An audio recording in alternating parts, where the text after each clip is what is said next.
Hoje nós vamos falar sobre sabedoria. Fala para a pessoa que está do teu lado e diga assim: você precisa de sabedoria. Aí, para não parecer arrogante, você diz assim: eu também preciso de sabedoria. Eu estava ouvindo uma história essa semana, diz que um casal foi para a lua de mel, e quando eles chegaram na lua de mel, depois de 3 anos namorando, um namoro santo, sem se pegar, sem fazer nada que não é para gente solteira fazer, e eles chegaram na lua de mel pegando fogo, e de repente naquela hora que o trem está aquecendo, a mulher fala: um rato, passou um rato ali, eu não vou fazer nada se você não tirar esse rato daqui. Aí o cara foi lá, mexeu, mas imagina o ódio que ele estava do rato, né? Ele foi, olhou atrás das coisas assim, voltou e falou: não tem rato nenhum, tem rato nenhum aqui, eu olhei tudo. A mulher: não, com esse rato aqui dentro eu não faço nada. E ele: não, mas não tem rato, eu já olhei, eu levantei lá, levantei tudo, não tem rato. Ela: tem rato, enquanto não tirar o rato, eu não vou fazer nada. Mas não tem rato. Os dois quebrou o pau, acabou com a lua de mel. Foram no outro dia, encontraram com o pastor, no outro dia seguido. A gente precisa conversar.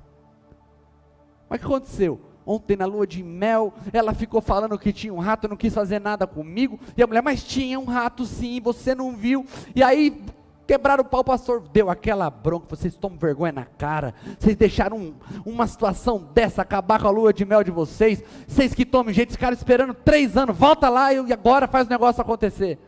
Chegaram no outro dia, deitaram lá no mesmo quarto, ali tranquilo, e a mulher foi e falou assim: que pena, né? A gente é tão tolo, deixou um rato estragar a nossa lua de mel. Aí o cara falou assim: e o rato que nem existiu. Existiu sim, o pau quebrou de novo.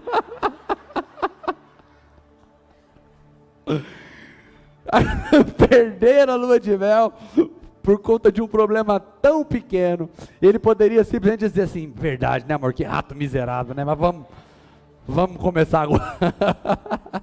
Por causa de um problema tão pequeno, eles perderam um momento tão importante. E a falta de sabedoria pode nos trazer tantos problemas, e ter a sabedoria pode nos trazer tantas soluções, pode nos ajudar tanto no nosso dia a dia.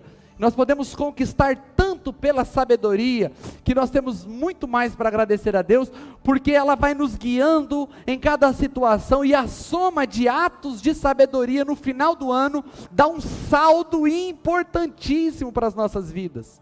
Ao passo que a soma de atos de tolice, vão construindo um problema, que às vezes quando chega no final do ano, você tem muita dívida causada pela tolice. Quero que ler com você Tiago 3, a partir do verso 13, que diz assim, Tiago 3, a partir do verso 13, está aqui, você pode acompanhar comigo, que diz assim: quem é sábio e tem entendimento entre vocês, que o demonstre por seu bom procedimento, mediante obras praticadas com humildade, a humildade que provém da sabedoria. Primeira coisa, a humildade é subfruto, é subproduto, é produto da sabedoria. Se você quer conhecer alguém sábio, procure alguém humilde, e você estará encontrando uma pessoa que tem recebido o fruto da sabedoria, que é a humildade. Contudo, se vocês abrigam no coração inveja amarga, ambição egoísta, quer encontrar alguém que é tolo, essa pessoa, ela é egoísta. Não se gloriem disso e nem neguem a verdade. Esse tipo de sabedoria não vem dos céus, mas é terrena, não é espiritual, mas é demoníaca. Pois onde há inveja e ambição egoísta, aí há confusão e toda espécie de males. Olha o resultado da tolice: confusão e toda espécie de males. Mas a sabedoria que vem do alto é antes de tudo pura, depois pacífica, amável, compreensiva, cheia de misericórdia e de bons frutos, imparcial e sincera. O fruto da justiça semeia-se em paz para os pacificadores. O que é sabedoria? Muitos confundem sabedoria com conhecimento. Sabedoria não é ter conhecimento. Muitos confundem sabedoria com inteligência. A sabedoria não é a inteligência. Você pode ter alguém que conhece muito e ainda ser tolo. Você pode conhecer alguém extremamente inteligente, mas ainda pode ser tolo. Tem uma forma de explicar que eu gosto, quem usa essa ilustração é o pastor Cote, e é o seguinte, ele diz que inteligência é saber que tomate é fruta. Isso é inteligência, conhecimento que tomate não é um legume, ele é uma fruta. Mas sabedoria é nunca colocar um tomate na salada de frutas. Entenderam a diferença de inteligência e sabedoria? Inteligência é você conhecer as coisas. Sabedoria é como usar o seu conhecimento, como usar o seu entendimento, como usar a sua inteligência.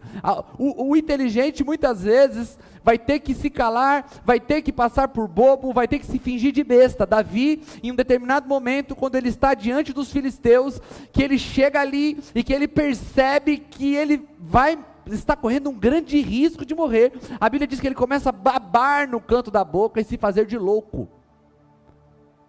Ele parecia inteligente quando estava babando pelo canto da barba? Ele parecia um louco, né? Mas o que fez ele babar no canto da boca foi a sabedoria para não morrer. Então você pode ser inteligente, você pode ter conhecimento e ainda assim ser um tolo.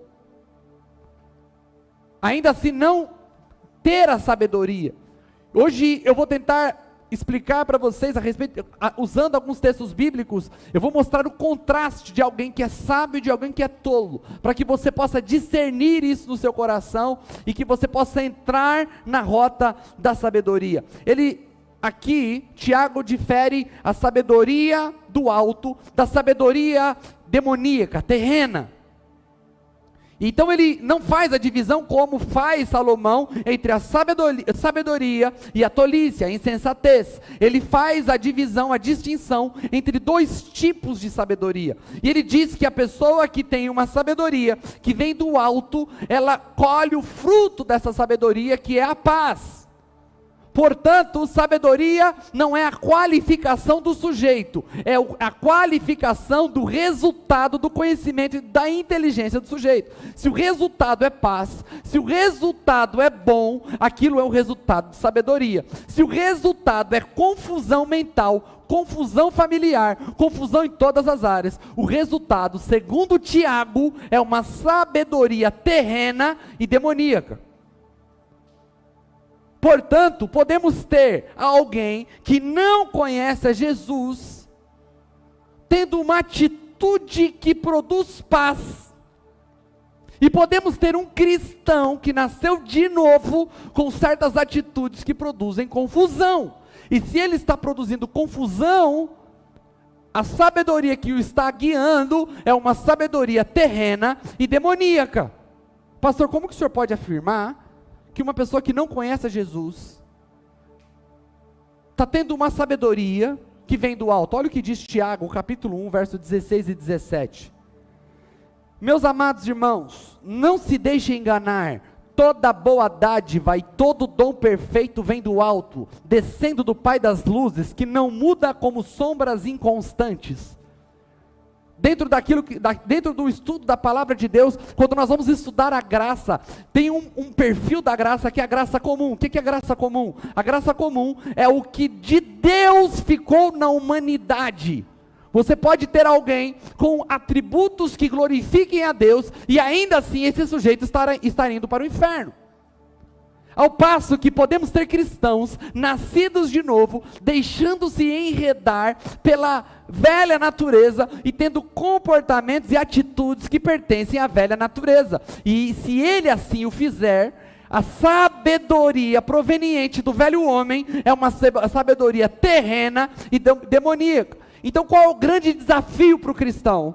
O grande desafio do cristão é se libertar da sabedoria terrena e demoníaca que produz confusão. Se a forma que você conduz o teu casamento, se a forma que você conduz os teus negócios, se a forma que você conduz a tua vida produz confusão, tem que dar um alerta. Essa sabedoria não é proveniente do alto, ela é uma sabedoria terrena e ela é demoníaca. Eu preciso me livrar desse tipo de comportamento. E qual deve ser o alvo do cristão? Viver guiado pela sabedoria que vem do alto, que é pura, pacífica, ela é maleável, ela é uma sabedoria que produz paz. Você está comigo? Eu sei que está tarde, mas você está comigo? Está entendendo? E para entender essa divisão, eu quero usar aqui hoje uma história que tem 3 personagens principais: Davi, Abigail e Nabal. Talvez essa é uma das histórias onde a sabedoria mostrou ser mais poderosa do que qualquer arma. A Bíblia diz, lá em Samuel, capítulo 25, nós vamos ler depois, Samuel 25, vai contar que Davi está num campo, no deserto, e ao longo da história você vai perceber que Davi tem junto dele um exército de 600 homens. Todos os povos que moravam por ali sabiam do poderio de guerra, o poderio militar de Davi. Davi era um homem de Deus, mas para a guerra Davi era considerado um homem perigoso, porque quando ia para a guerra ele matava, ele destruía, não tinha gigante, não tinha exército, Deus era com ele, e tudo que ele empreendia a fazer ele conseguia. Agora Davi está num deserto, e a Bíblia diz que ali tinha rebanhos de ovelhas de um homem chamado Nabal. E ele, estando com esses rebanhos, ele não colocou a mão em nenhuma daquelas ovelhas, pelo contrário, ele cuidou de todas aquelas ovelhas, para que ninguém de fora colocasse a mão nelas. Agora chega o tempo de tosquear as ovelhas, e as ovelhas são levadas de novo para a casa de Nabal, para tirar o pelo delas. Davi, sabendo disso, envia um mensageiro com uma mensagem dizendo: Nabal, nós cuidamos de suas ovelhas, nós somos como um muro de proteção para você, enquanto estivemos junto com seus pastores, nós não colocamos a mão em nenhuma de suas ovelhas. O que eu peço agora é que você mande para nós o que você quiser de provisão. Davi estava dizendo o seguinte: cara, se você puder nos ajudar, nós te ajudamos, nós fizemos tudo o que pudemos para que não ser um peso para você, mas agora a gente precisa de alimento, você poderia nos enviar alguma coisa? E Nabal, depois nós vamos perceber que ele talvez naquele momento estava tomado pelo vinho, talvez estava bêbado, ele não só diz não para Davi, como ele começa a insultar Davi. Ele diz: quem é Davi? Davi é um servo fugitivo do teu Senhor, eu não tenho que dar nada para Davi, eu não vou fazer nada para ele, manda falar para ele que eu não devo nada para ele, eu não vou mandar nada para ele, e que ele é um servo fugitivo. Quando o servo volta e fala para Davi o que Nabal falou, Davi falou assim: 200 fiquem aqui com as bagagens, nós vamos em 400, e até amanhã não vai ter ninguém mais vivo naquela casa, nenhum homem vivo naquela casa, e começa a marchar para matar todo mundo da casa.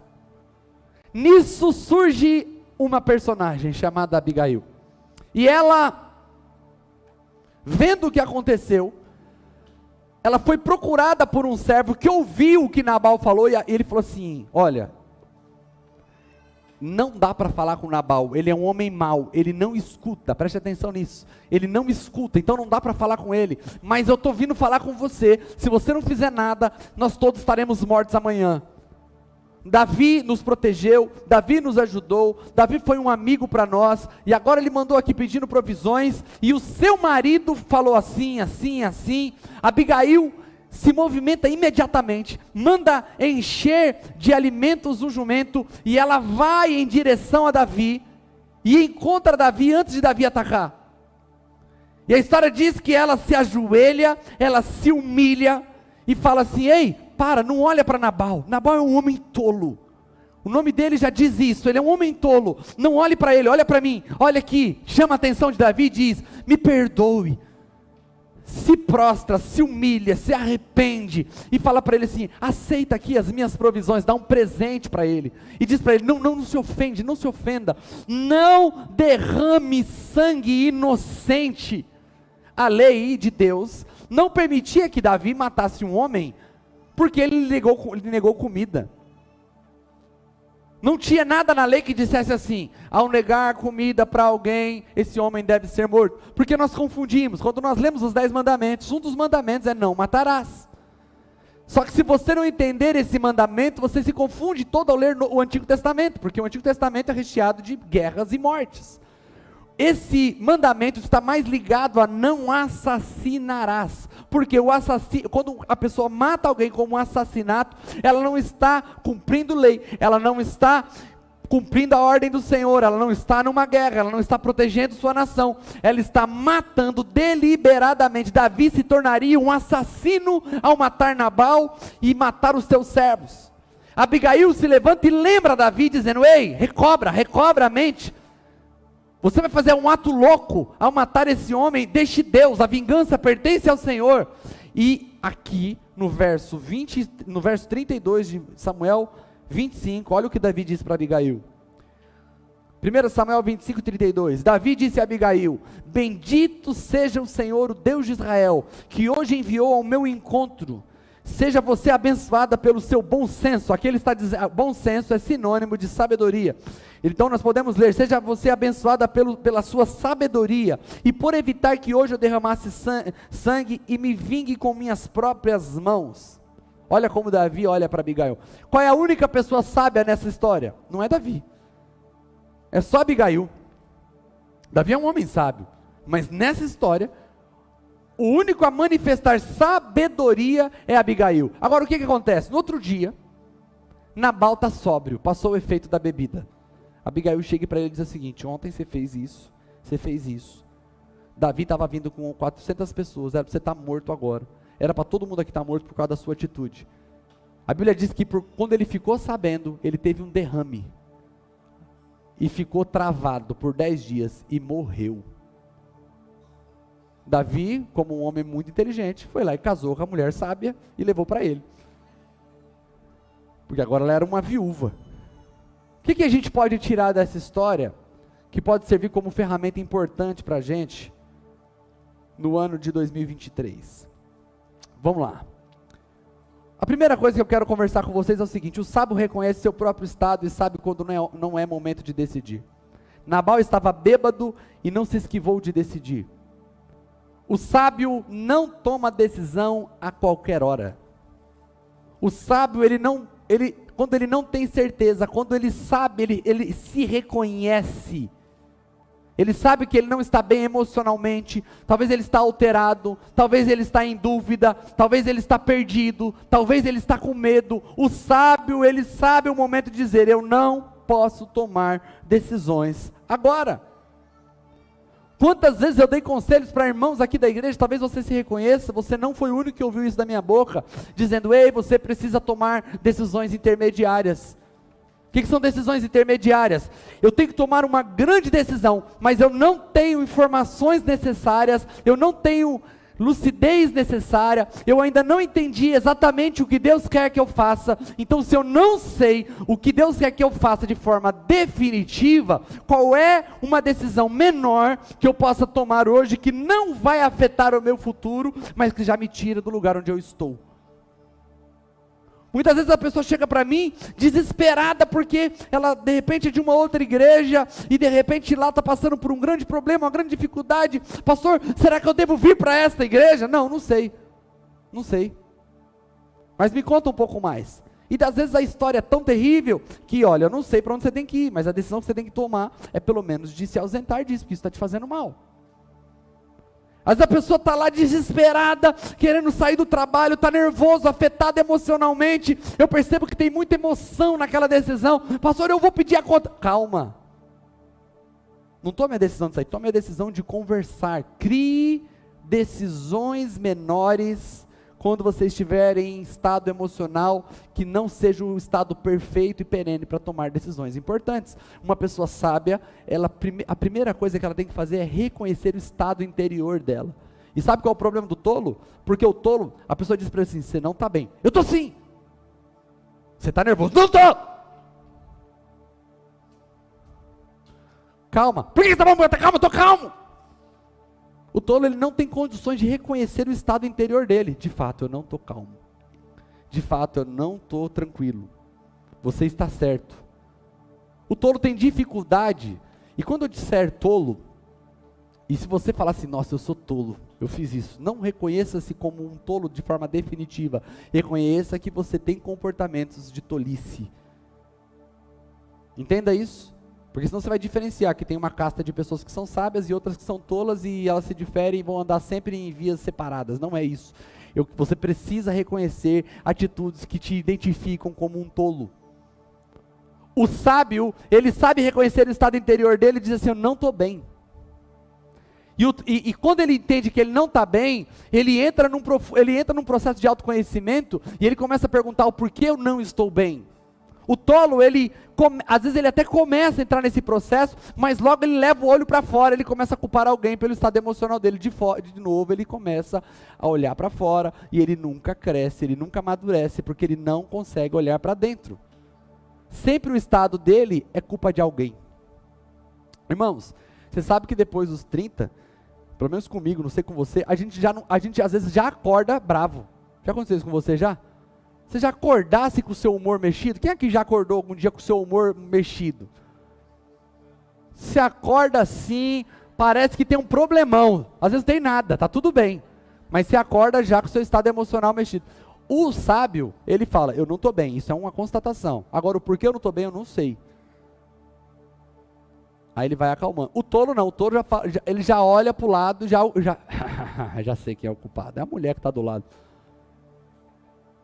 Aí é o cachorro, chuta o cachorro e vai para o trabalho, porque ele não teve a capacidade de olhar para dentro e reconhecer que existe um problema, e esse problema às vezes não tem nada a ver com ninguém, às vezes não tem nenhum problema real, é um problema químico, é um problema emocional, precisa ser tratado, você precisa entender porque você está acordando assim, às vezes você foi dormir muito tarde, excesso de tela, ficou até meia-noite vendo o WhatsApp, e aí foi dormir assim, ó, desligou e... Você não teve um tempo para desligar o celular, ler um livro, acalmar. Vai dormir 2 da manhã, acorda 7 da manhã, 6 da manhã e quer acordar bem emocionalmente. E aí você nunca muda os seus hábitos porque você nunca está pensando, você nunca está olhando para dentro, você sempre está olhando para fora. O sábio, ele não toma decisões quando ele olha para dentro e vê que ele não está no melhor momento. Está claro isso para vocês? Segundo, o tolo se concentra em seu direito e perde a visão macro das coisas. Pastor, de onde você tirou isso? Imagina o seguinte, Nabal não tinha obrigação nenhuma de dar comida para Davi. A comida era dele, o rebanho era dele. Davi não ter comido o rebanho de Davi não fez mais que a obrigação dele. Concorda comigo? Nabal não tinha que dar nada para Davi, ele não era obrigado. Mas ele foi tolo porque ele olhou para o direito dele e ele não olhou o macro. Davi é um cara poderoso, pode vir se tornar rei um dia. Ele só está pedindo para mim um pouco de comida. Eu não tenho obrigação, mas é sábio mandar comida para Davi. Quando o Tiago fala da sabedoria que é terrena e demoníaca, ele fala que ela é egoísta. A característica de um tolo é que ele sempre está olhando para o seu direito. Ele nunca tem uma visão macro das coisas. Ele nunca consegue ver longe. Por isso que o tolo fica a vida toda brigando por direito e termina a vida pobre. Enquanto o sábio, ele não está diretamente olhando para o seu direito, ele está olhando para o seu objetivo, e às vezes o nosso direito é furtado. Eu lembro que quando eu tinha meus 15 anos, eu estava num trabalho, e eu discuti com a pessoa que eu trabalhava, e fiquei nervoso, e todo irritado, fui conversar com o meu irmão mais velho, um homem muito sábio, e eu tinha toda a razão, pelo menos para mim, eu tinha toda a razão, e meu irmão olha para mim e fala, Mateus, sabe qual é o seu problema? O seu problema é que você não sabe engolir sapo. Quem não sabe que essa expressão, quem já ouviu essa expressão engolir sapo? Era uma expressão muito usada no meu convívio, que é assim, deve ser difícil engolir um sapo, né gente? Já parou para pensar em engolir um sapo?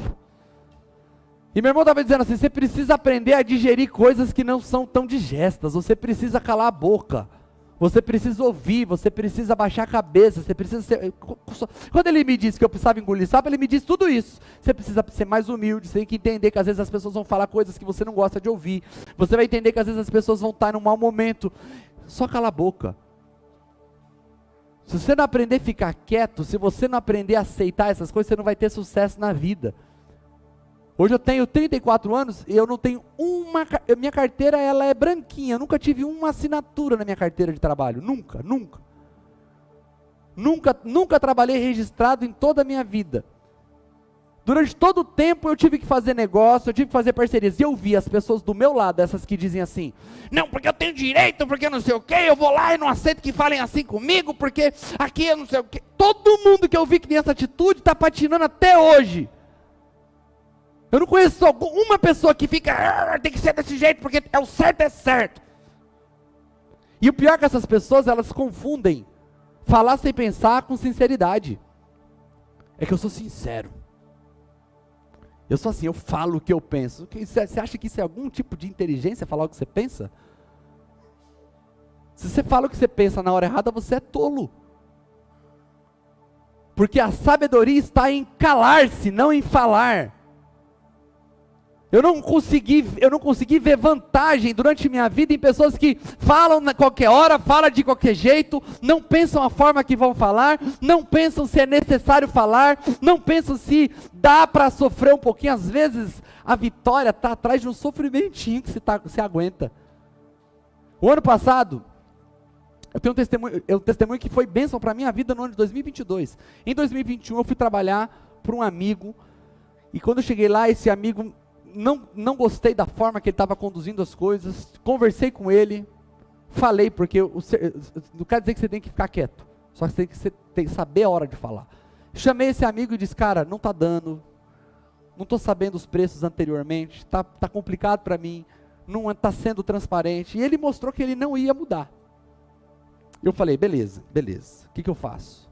Falei, vamos fazer o seguinte, deixa eu terminar esse trabalho para você, depois a gente conversa. Entendi. Falei com a minha esposa, o trabalho não está melhor, mas eu vou terminar, não vou deixar ele na mão. Terminei o trabalho até o fim, com uma boa atitude, com um bom sorriso no rosto. Nesse período que eu fiquei, eu conheci um português, francês. O cara nunca me viu reclamando, nunca me viu xingando, nunca me viu trabalhando de forma sem vontade. O cara falou, gostei de você, vou te indicar numa empresa. Ele me indicou na empresa, fiz uma parceria com a empresa, os franceses estavam aqui semana passada, aqui na igreja. Por que eu conheci esses franceses? Por que eu trabalhei para eles? Porque eu aguentei engolir sapo por mais 30 dias para terminar um trabalho. Todo nervosinho, que sai chutando tudo diante num momento que ele não gosta, ele vai sofrer consequências terríveis. Todo nervosinho que não consegue suportar o tranco dos dias maus, porque ele não consegue controlar aquele instinto animal que está dentro dele, essa pessoa sofrerá danos terríveis, porque ele não consegue ver o macro. Só para vocês continuarem entendendo, terminei o trabalho, falei para esse amigo, terminei o trabalho, posso ir embora? Não, cara, eu quero que você faça só mais um trabalho para mim. O cara que eu não estava gostando de trabalhar para ele. Falei, beleza. Eu não vou embora deixando a sensação de que eu não servi ele no último pedido. Eu fui lá atender um outro cliente, que foi ruim o serviço para mim, mas terminei com a boa atitude. Hoje, tem mais 7 pessoas trabalhando para mim, para esse outro cliente que eu fui atender. Tudo por quê? Por conta de entender que não é chutando tudo, dando porrada em tudo, querendo que seja do meu jeito, é o meu direito, é porque eu estou certo, se eu estou certo eu falo mesmo, porque é o meu jeito. Não é assim? Quando eu estou certo eu falo, se eu estiver errado, não, a sabedoria não é isso, isso não é sabedoria, sabedoria é aprender a dominar-se, sabedoria é acalmar-se, sabedoria é dizer, espera mais um pouco, calma, não é assim, está ruim para você, está difícil nesse lugar, show de bola, eu não sou a favor de você ficar sofrendo a vida toda, mas calma, espera, toma uma decisão mais lenta, porque decisões rápidas, tomadas no calor das emoções, elas costumam custar muito caro, e nós temos falado esses dias, nós pregamos nos domingos passados, sobre virando a página, partindo para um novo tempo, e nós constatamos através da palavra, que a vitória não está em correr e sair correndo, a vitória está em não ter que ficar voltando lá atrás. Tem gente que fica o tempo todo voltando lá atrás, porque sai de qualquer jeito. Você precisa aprender a tomar decisões com mais tranquilidade. Está comigo? Terceiro ponto. O erro de Nabal levou a Davi a errar também. A ofensa é o combustível do tolo. Davi tomou uma decisão em um momento de instabilidade emocional. Lembre-se, toda vez que você estiver ofendido, isso é um péssimo motivo para tomar uma decisão. Davi, um homem que nós olhamos para ele, pai de Salomão, Salomão, o homem mais sábio que já existiu. Davi, um guerreiro inteligente, sagaz, homem de Deus, quase cometeu um erro porque ficou ofendido. Só para você acordar assim, pega na mão da pessoa que está do teu lado, assim, como um profeta, e diga para ele assim: 2 erros não fazem um acerto. Se alguém errou contra você, não some mais um erro a esse erro. Deu para entender ou não? Mas a pessoa fez isso comigo, isso é um problema dela, não é teu. O erro da pessoa é o problema dela, você não corrige o erro da pessoa cometendo um outro erro. Então se a pessoa errou, deixa ela errar. Mas ela me ofendeu. É pecado ofender, é verdade, mas é pecado ficar ofendido, porque aquele que nasceu de novo sabe que o perdão não é uma sugestão, o perdão é uma ordem. Então você está ofendido com alguém em 2022, está na hora de perdoar, porque você vai estar entrando em 2023 sendo levado por um combustível que é o combustível do tolo. Dá para entender isso ou não? Que você não tem a opção de não perdoar, você já entendeu isso? Toda vez que você fica ofendidinho com alguém, e fica ali achando que tem razão, tentando convencer todo mundo do teu lado que você tem razão, você só está sendo guiado por um combustível que é combustível de tolo. Então você tem que perdoar o mais rápido que você puder, é verdade, tem que ser mais rápido que você puder, cada um tem suas dificuldades para perdoar. A questão é que você não pode aceitar que em 2023 você seja guiado para... Às vezes você é super sensível. Eu conheço gente que é hipersensível. Você tem que tomar cuidado para falar com ela. Tem que tomar cuidado com a brincadeira que você faz com ela. Você tem que tomar cuidado quando você olha para ela. Ou tem que tomar cuidado para não olhar. Porque às vezes você não olha, a pessoa fica brava porque você não olhou. E a gente fica o quê? Tentando corrigir o ato do lado do supersensível. Cumprimenta fulano lá, tá? Porque se você não comentar, a pessoa fica triste. Cuidado, você tem que olhar para a pessoa lá. Porque se a pessoa, se você não olhar, cuidado do jeito que você fala. Não faz brincadeira, que a pessoa não gosta muito de brincadeira. Cuidado. A gente fica tentando contornar o sensível. Beleza, parabéns para você que está fazendo isso. Mas lembre-se se você for o sensível, todo mundo se moldar do teu lado não te muda. Você continua sendo tolo. Mas por quê? Porque você se ofende fácil. E se você se ofende fácil, você normalmente está sendo guiado por um combustível que é combustível de tolo. Ou seja, ou você lida com a sua hipersensibilidade o mais rápido possível, ou você vai ficar a vida toda sofrendo. Porque o tempo todo alguém olhou para você, alguém te desprezou, alguém te olhou... Gente, eu aprendi isso com o Cláudio Duarte. Se o mundo gira em torno de você, provavelmente você tem labirintite.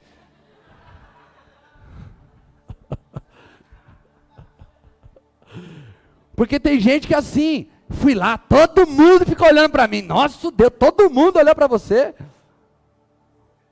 Fui no lugar, ninguém deu atenção para mim. Meu Deus, ninguém. Tem gente que tudo é com ela. Parece que ela é, quando ela vai entrando assim, vai uma luz acompanhando ela assim, ó. Irmão, às vezes a pessoa não te olhou só porque ela estava pensando em outra coisa. Às vezes a pessoa que estava olhando, às vezes eu estou olhando para, minha mulher sabe disso, às vezes eu estou olhando, meu filho faz assim, ó.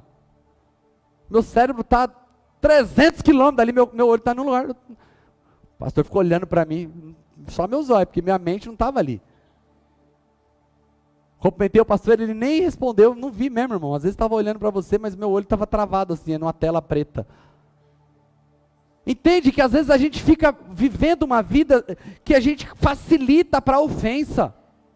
A gente facilita para que as pessoas nos ofendam. E aí a gente fica a vida toda reclamando.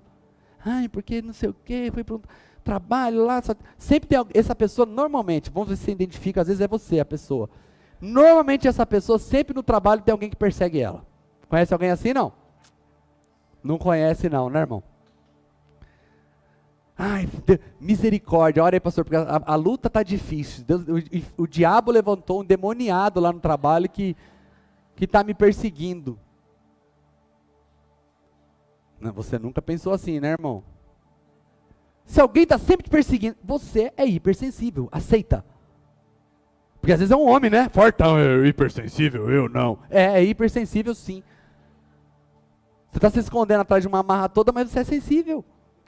Aceita que você é sensível, irmão. E que você tem que mudar, que você tem que parar com essa hipersensibilidade. Não, beleza, não, perdoa logo. Se te ofendeu também, perdoa. Porque se você, como Davi, for guiado pela ofensa, você estará sendo guiado pelo mesmo combustível que move Nabal. O tolo tem dificuldade de ouvir, porque sua ferramenta é a boca. A sabedoria associa duas ferramentas: ouvir e falar. Normalmente o tolo fala e não ouve. Ele não consegue ouvir nem suas próprias palavras. Você já ouviu uma discussão onde uma pessoa fala para outra assim: você está ouvindo o que você está falando? Você está ouvindo o que está saindo da sua boca? Que não faz sentido o que você está falando? Porque normalmente o tolo não ouve, o tolo só fala. Nabal, ele nem ouviu. Quando os servos pensaram em falar com ele, eles tiveram medo de falar com ele, porque todo tolo as pessoas têm medo de falar com ele. Todo tolo as pessoas têm medo, dificuldade de ir lá conversar. Por que as pessoas têm dificuldade de conversar? Porque o tolo tem como ferramenta falar, mas não tem como ferramenta o ouvir. Fala aí pro teu irmão assim: aprende a ouvir, irmão. Aprende a ouvir, tenha exercício de ouvir. Nabal não ouviu. Davi, embora tenha tido um ato de tolice, Davi ouviu Abigail, e por ter ouvido Abigail, ele não cometeu um erro que poderia ter marcado toda a história dele. Às vezes nós lidamos com pessoas que têm dificuldade em se calar e ouvir. Olha o que diz Salomão. Provérbios 17, 28. Até o insensato passará por sábio se ficar quieto, e se contiver a língua, para será que tem discernimento. Olha que coisa maravilhosa. Irmão, se você quer parecer sábio, vamos pensar o seguinte, ó. Você é tolo. Você é tolo, mas bem tolão mesmo. Não sei se tem aumentativo de tolo. Mas você quer parecer sábio, você quer ostentar? Você vai ostentar a sabedoria agora, porque é assim, né? Não é assim? Normalmente quem ostenta é porque não tem. Ou está querendo provar que tem para ele mesmo. Mas quer ostentar? Sabe? Quão sábio ele é. Quando tiver todo mundo conversando, você vai assim...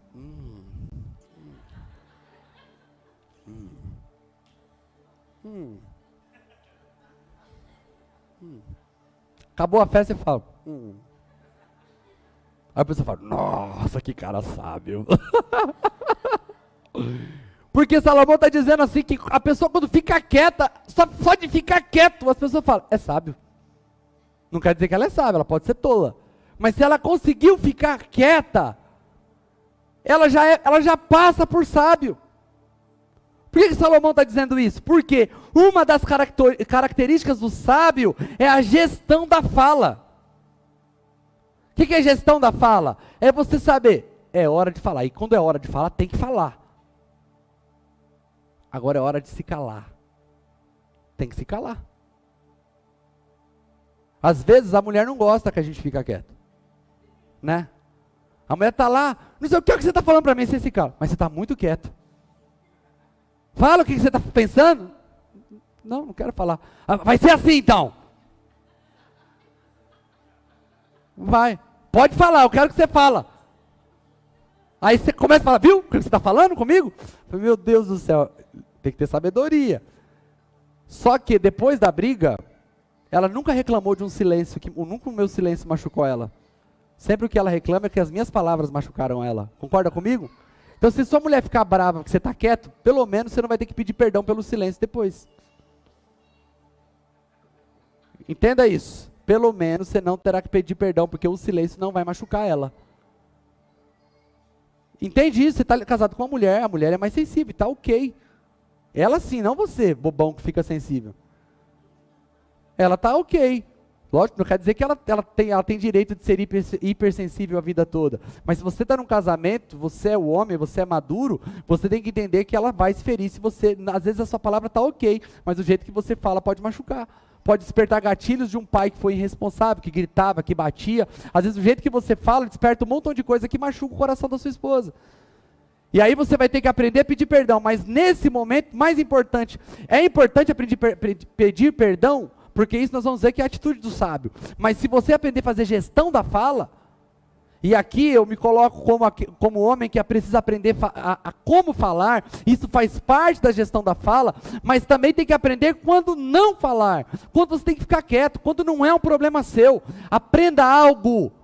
Conselho, isso é a lição que eu tenho que falar para mim mesmo todo dia, porque eu tenho tendência de errar nesse quesito. Conselho você dá para quem pede. Não saia distribuindo conselho de graça, porque isso não é atitude de sabedoria, é atitude de tolice. Toda vez que eu falo isso, eu olho para mim mesmo e falo: Mateus, hoje você foi tolo. Sabe a pessoa que tem sempre um palpite para dar? Faz desse jeito que é melhor. Quem te perguntou? Está lá, a pessoa parece que ela persegue, ela quer dar o conselho, né? Ela vai aproximando, tem umas pessoas resolvendo um problema, ela vai se aproximando. O que vocês estão fazendo aí? Ela já sabe, está perguntando só porque ela quer se meter no assunto. O que vocês estão fazendo aí? Não, estamos tentando. Vocês já tentaram fazer desse jeito aqui, que é melhor. Aí você se sente um inteligentão, você é tolo. Isso não é problema. Mas pastor, você vai ver, não vai fazer nada. Se alguém te perguntar, você fala. Se não perguntar, fica quieto. Entende? Porque a gente fica se metendo em tudo o tempo todo, quer falar. Aí filho querendo dar conselho para pai. Pai, você tem que fazer isso, você não sabe de nada. Você nem viveu, fica quieto, baixa a bola. Respeita o teu pai que conquistou alguma coisa. Você ainda nem conquistou nada, querendo falar com o teu pai como se você soubesse alguma coisa. Baixa a bola.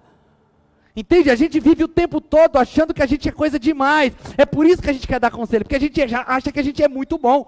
Mas não é essa a ideia. A ideia é você ser um eterno aprendiz.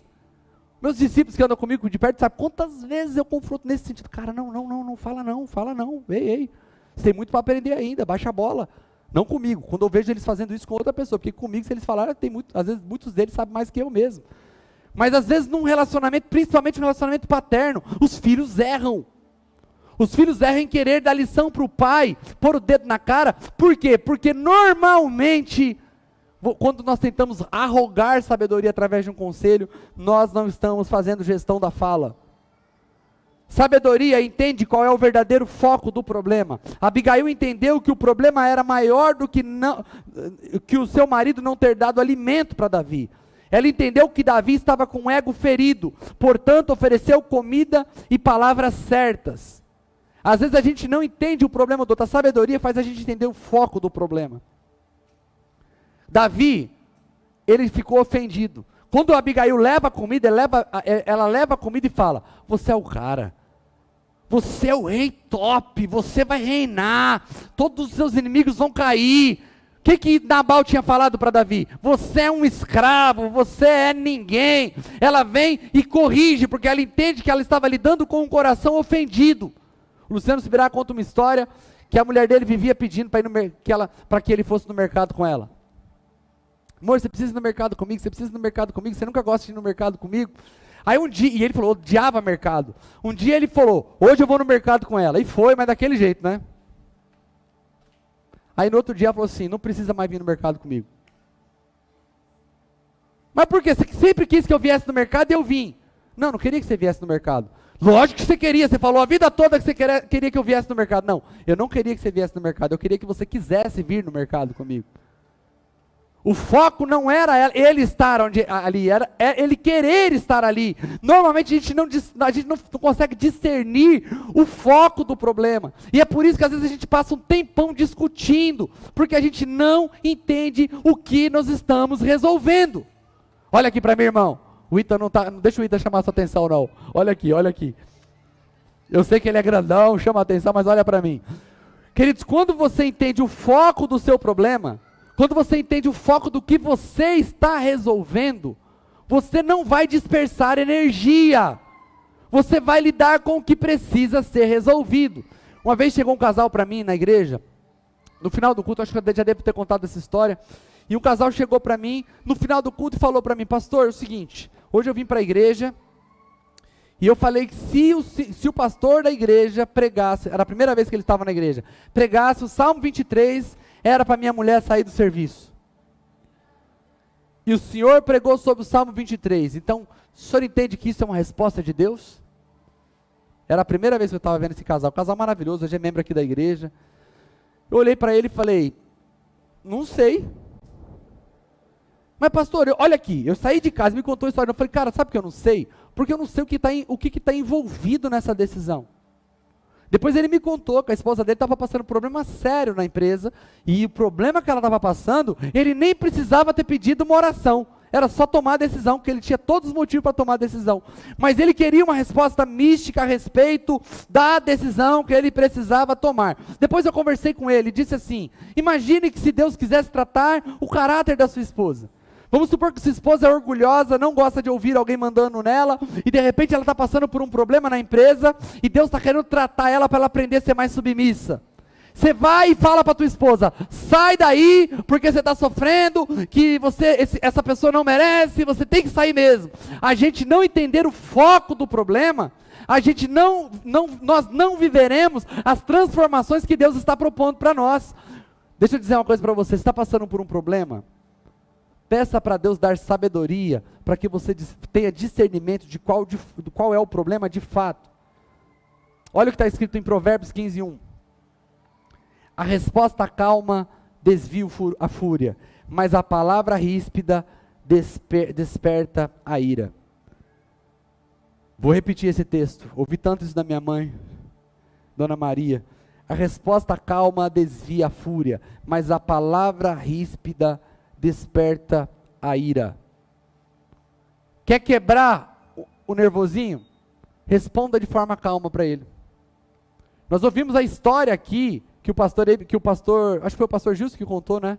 Do pastor Cláudio Duarte também, que ele estava ali, e de repente 2 vizinhos brigaram, e aí um vizinho vem para ele e diz: você viu lá a briga? Eu estava certo. Não, você está certo. Está certo. Vem o outro vizinho: você viu a briga lá que nós tivemos com o outro vizinho lá? Vi. Você acha que eu estava certo? Você estava certo. A mulher vendo aquilo, chega e fala: você é um hipócrita. Veio um, você falou que estava certo. Veio o outro, falou que você também falou que estava certo. Olhou para a esposa dele e falou: você está certo. Eu quero é paz. Então, quando a gente a gente entende que as nossas palavras conseguem quebrar o ciclo do problema, a gente vai responder de forma calma. Davi é reconectado ao seu padrão, que era o temor do Senhor, ou seja, que suas decisões precisavam estar inteiramente conectadas ao jeito de Deus de fazer as coisas, e assim foi recolocado na rota da sabedoria. Provérbios 1:7, o temor do Senhor é o princípio da sabedoria, do conhecimento, mas os insensatos desprezam a sabedoria e a disciplina. Aí eu pergunto: o que fazer para ter mais sabedoria? Faz assim, ó. O que fazer? Faz assim, bem expressivo. Eu estou mexendo com você hoje porque eu sei que está tarde. Faz assim, o que fazer para ter sabedoria? O que fazer? Primeira coisa que precisamos entender é que estar no caminho da sabedoria não nos livrará de momentos de tolices. Por isso precisamos ter humildade para reconhecer o erro e voltar para a rota. Então, quem está no caminho da sabedoria vai ter atitudes tolas. Tenha humildade, você está no caminho. Não se julgue demasiadamente, não se cobre demasiadamente, não se sinta a pior pessoa do mundo se você de repente se identificou com alguma das coisas que eu falei hoje aqui, ou com todas. Talvez você está assim, quietinho aí, e fala assim: meu Deus do céu, se meu nome fosse Nabal, não estava errado não. Quem está no caminho da sabedoria pode ter atitudes tolas. Não se cobre demasiadamente, você está na rota, deixe Deus te levar de volta para a rota. Amém? Segundo, no reino de Deus, todo crescimento e mudança está conectado ao arrependimento. Envolve reconhecimento de erro e atitude de mudança. Isso não quer dizer que alcançaremos o objetivo de nossa busca em um só passo, ou seja, reconheça seus erros, talvez você vai ter que se arrepender muitas vezes, Mas você vai mudando, você vai mudando, você vai mudando, e você vai aprendendo a controlar aquilo que era atitude de tolice. E por último, você tem que pedir isso para Deus. Tiago 1, 5 e 8 diz assim: se algum de vocês tem falta de sabedoria, peça a Deus, que a todos dá livremente, de boa vontade, e lhe será concedida. Peça, porém, com fé, sem duvidar, pois aquele que duvida é semelhante à onda do mar, levada e agitada pelo vento. Não pense tal homem que receberá coisa alguma do Senhor. É alguém que tem mente dividida e é instável em tudo que faz. Você precisa pedir sabedoria para Deus. Eu sei, na verdade, que todos aqui têm problemas diferentes para lidar em 2023. 2022 está acabando, mas é só um dia que muda no calendário. Quem tem problema em dia 31 de dezembro, tem esse mesmo problema no dia 1 de janeiro. Você vai ter que continuar, é rotativo, a vida é rotativa, os problemas, não é você finalizou agora aqui, coloca num caixote, vamos começar de novo, não dá para zerar a vida no dia 31 de dezembro. Então cada um de nós temos nossos próprios desafios para 2023, talvez seu desafio seja emocional, talvez em 2023 você vai precisar pedir ajuda para resolver problemas internos seus que estão te destruindo. Talvez você tenha um problema de saúde que você precisa lidar com ele em 2023, saúde física. Talvez você patinou na sua vida financeira a vida toda e 2022 não foi diferente. Você tem desafios para 2023 que é mudar a forma de lidar com o dinheiro. Talvez seu problema de 2022, de todos os outros anos, é de relacionamento. Seu casamento está por um triz e parece que sempre está. 2023 você precisa lidar com seu casamento. Todos nós temos desafios diferentes, mas todos nós precisamos de sabedoria. Poderia passar aqui a madrugada falando sobre sabedoria, mas o que eu quis trazer para você é que não dá para a gente só profetizar para 2023. Nós vamos orar aqui, vamos pedir coisas para Deus, vamos profetizar sobre 2023. Mas se você não entrar na rota da transformação, como diz Tiago, você é um homem de ânimo dobre, não pense você que alcançará coisa alguma do Senhor. As coisas não vêm de forma automática. Para quem não tem uma atitude definitiva de fé, você vai ficar patinando o tempo todo na sua vida. E eu, como seu pastor, tendo a honra de pregar para você no último dia do ano, eu conclamo como um grito para você: ei, abandone a tolice, abandone a tolice, controle sua fala, pelo amor de Deus, controle a tua fala. Que 2023 você não se ofenda mais. E se você se ofender, que da mesma velocidade que você se ofendeu, perdoe. Às vezes você tem uma marra de gente muito forte, mas no fundo você é como um cristal. Não tenha vergonha disso, reconheça: eu sou sensível. Pare de se esconder através de palavras brutas. Pare de se esconder através de ofensas, porque na verdade quem está ofendido é você. Deixa Deus mudar você, para você desfrutar de um novo tempo sobre a sua vida. Eu quero que você testemunhe para mim que 2023 foi um ano de mudança, e que quando eu te perguntar o que mudou, você vai dizer: não foi o calendário, não foram as pessoas, fui eu quem mudei. Eu sou uma nova pessoa. Amém? Quero te convidar a ficar em pé nesse momento.